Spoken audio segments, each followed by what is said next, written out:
Hello दोस्तों, आपका स्वागत है हमारी चैनल जेन्युइन ट्रेडर पर। दोस्तों, इस हफ्ते हम जिस आईपीओ की बात करने जा रहे हैं, वो कंपनी एक आयुर्वेद कंपनी है जिसके फाइनेंशियल और फंडामेंटल्स अच्छे लग रहे हैं और ग्रे मार्केट में भी इसे लेके उत्साह देखने मिल रहा है। दोस्तों, हम यहाँ बात कर रहे हैं सतकरतार शॉपिंग लिमिटेड आईपीओ की। दोस्तों, आईपीओ के बारे में बात करने से पहले अगर आपने हमारा चैनल सब्सक्राइब नहीं किया तो कर लीजिए, क्योंकि हम यहां आपके लिए लाएंगे भविष्य में अच्छे दिखने वाले अलग अलग स्टॉक्स और आईपीओ की डिटेल्ड एनालिसिस। तो चलिए अब बात करते हैं सतकरतार शॉपिंग लिमिटेड के आईपीओ की। आज हम बात करेंगे कंपनी के बैकग्राउंड के बारे में, आईपीओ की डिटेल्स, फाइनेंशियल और फंडामेंटल्स और अप्लाई करना चाहिए या अवॉइड। तो सबसे पहले बात करते हैं कंपनी के बैकग्राउंड के बारे में। क्या करती है कंपनी?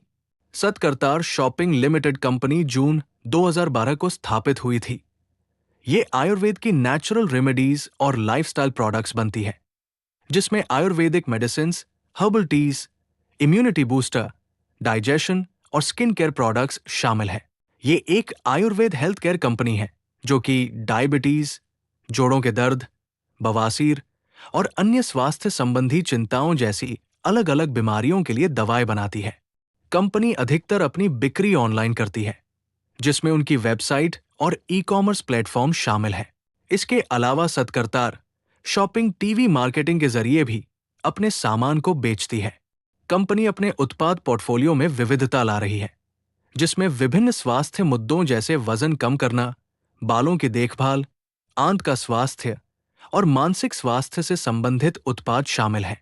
ग्रे मार्केट में सतकरतार शॉपिंग आईपीओ का जीएमपी 33 रुपए है, जो के प्राइस की तुलना में 40% ज्यादा है। मतलब ये स्टॉक लिस्टिंग के दिन कम से कम 30 से 40% जितना रिटर्न दे सकता है। हालांकि ग्रे मार्केट के जीएमपी में उतार चढ़ाव देखने मिल सकते हैं और हमें सिर्फ ग्रे मार्केट का प्राइस देख के किसी भी आईपीओ में अप्लाई करने का डिसीजन नहीं लेना चाहिए। IPO details. आईपीओ सब्सक्रिप्शन के लिए 10 जनवरी को खुलेगा और 14 जनवरी को बंद होगा। शेयर अलॉटमेंट 15 जनवरी को होंगे और अगर आपको अलॉटमेंट नहीं मिला है तो 16 जनवरी को आपको रिफंड मिल जाएगा। कंपनी 17 जनवरी को एनएसई एसएमई में लिस्ट होगी। ये 33.8 करोड़ रुपए मूल्य वाले 41.72 लाख शेयरों का बुक बिल्ट इश्यू है। ये पूरी तरह फ्रेश इश्यू है। सतकरतार शॉपिंग लिमिटेड आईपीओ का प्राइस बैंड 77 से 81 रुपए प्रति शेयर है। अगर आपको इस आईपीओ में अप्लाई करना हो तो आपको इसके अपर बैंड 81 रुपए पर अप्लाई करना चाहिए, जिससे आपको अलॉटमेंट मिलने के चांसेस बढ़ जाए। इसका फेस वैल्यू 10 रुपए प्रति शेयर है। एक एप्लीकेशन के साथ मिनिमम लॉट साइज 1600 शेयरों का है। रिटेल इन्वेस्टर्स के लिए मिनिमम निवेश राशि 1,29,600 रुपए है। फाइनेंशियल और फंडामेंटल्स। मार्च 2022 में कंपनी का रेवेन्यू 52.30 करोड़ रुपए था, जो मार्च 2024 आते आते 128 करोड़ हो गया है और चालू वर्ष के पहले 9 महीने तक इसने करीब 109 करोड़ का रेवेन्यू ऑलरेडी जनरेट कर लिया है। वही प्रॉफिट आफ्टर टैक्स जो मार्च 2022 को 1.38 करोड़ का था, वो मार्च 2024 आते आते 6.30 करोड़ रुपए हो गया, यानी ऑलमोस्ट 4 गुना हो गया है। और चालू वर्ष के पहले 9 महीने तक तो ये आंकड़ा 5.89 करोड़ तक पहुंच गया है, यानी वर्ष पूरा होने तक प्रॉफिट 8 से 9 करोड़ तक पहुंच सकता है।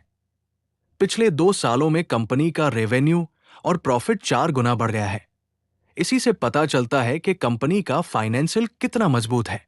कंपनी के एसेट्स जो मार्च 2022 में 12.39 करोड़ थे, वो बढ़ के मार्च 2024 तक 21.75 करोड़ हो गए हैं। रिजर्व और सरप्लस जो मार्च 2023 में 2.57 करोड़ था, उसमें भी अच्छा खासा ग्रोथ देखने मिला है, जो मार्च 2024 तक 6.63 करोड़ हो गया, यानी कंपनी अच्छे कैश के साथ बैठी है।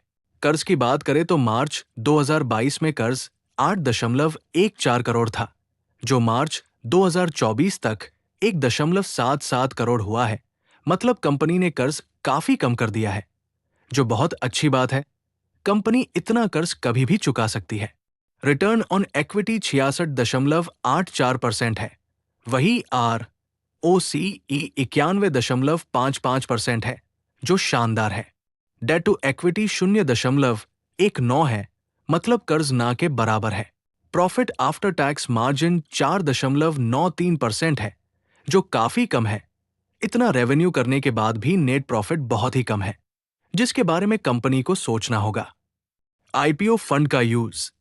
आईपीओ से मिली रकम का इस्तेमाल आयुर्वेद क्षेत्र में एक्विजिशन के लिए, डिजिटल मार्केटिंग, टीवी विज्ञापन और कंटेंट क्रिएशन के लिए, व्यावसायिक संचालन के लिए संपत्ति खरीदने के लिए, नई टेक्नोलॉजी में निवेश के लिए, साथ ही जनरल कॉरपोरेट उद्देश्यों के लिए भी आईपीओ से मिली रकम का इस्तेमाल होगा।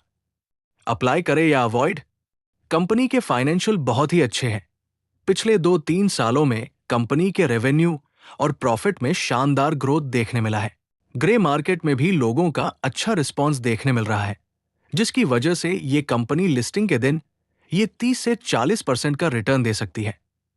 अगर भविष्य में भी ऐसे ही शानदार फाइनेंशियल आंकड़े देखने मिले तो ये कंपनी लॉन्ग टर्म में अच्छा रिटर्न दे सकती है। तो दोस्तों, मैं इस आईपीओ में अप्लाई करने जा रहा हूं। बाकी तो मैंने सारी जानकारी दे दी है, अब आप अपना एनालिसिस करिए। और इस आईपीओ में अप्लाई करने से पहले अपने फाइनेंशियल कंसल्टेंट की सलाह जरूर लें। तो अब ये आपके ऊपर है कि आपको इस आईपीओ में अप्लाई करना चाहिए या नहीं। आज के लिए बस इतना ही। अगली बार फिर मिलेंगे किसी और स्टॉक, आईपीओ या किसी और जानकारी के साथ।